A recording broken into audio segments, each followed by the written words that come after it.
Hello, crafty friends. It's Terry with Terry's Mailbox, and today I'm excited to present my first posting for Blank Page Muse as a designer. You can see this card is multi-layered, and I will take you through how I created the layers. So I started by stamping this background stamp. I thought this was really cool. Theme was vintage. And then I'm also going to use this clock cutout, which is a Sizzix Big Die. And I used a cereal box. So I use cereal boxes on a lot of things. So again, I first white gessoed it, and then I ended up adding Rusty Hinge Distress ink. And then I will add kind of a blue-gray embossing powder over it. So,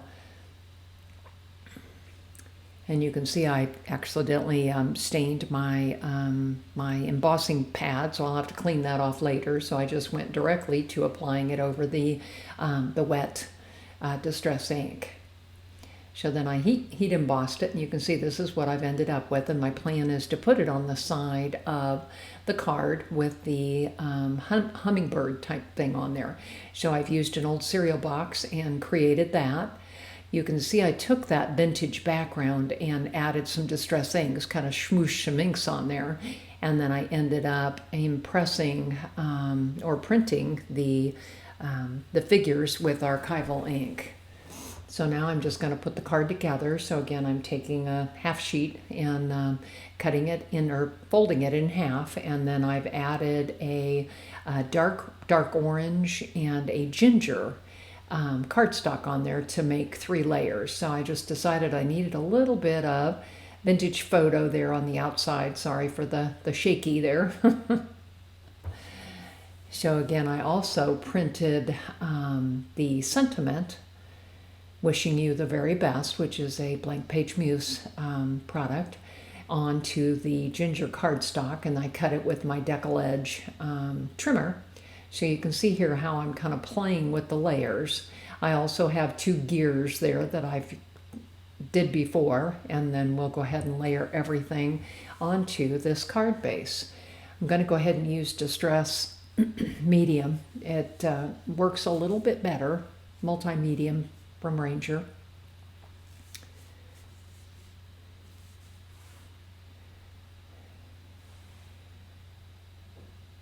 And I'm just kind of lining the blue section up there because that was my focus. I love how all these colors came together.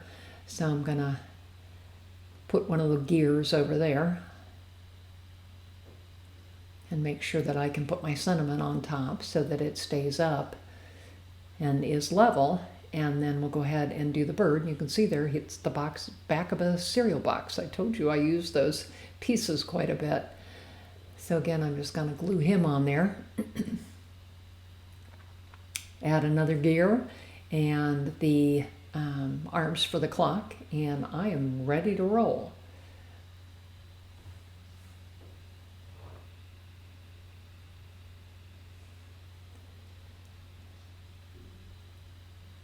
So now I'm taking the clock hands, and we'll go ahead and add those on there.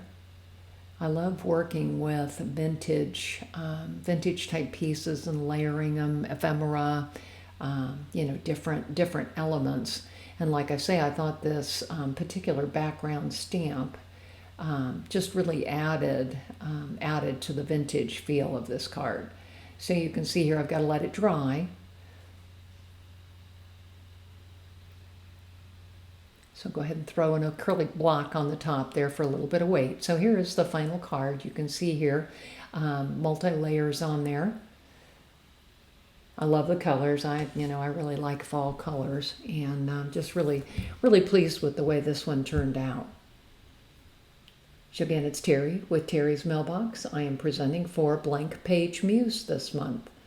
Hope you will consider following me. I'm on YouTube, Blogger, Instagram, and Facebook, all under Terry's Mailbox.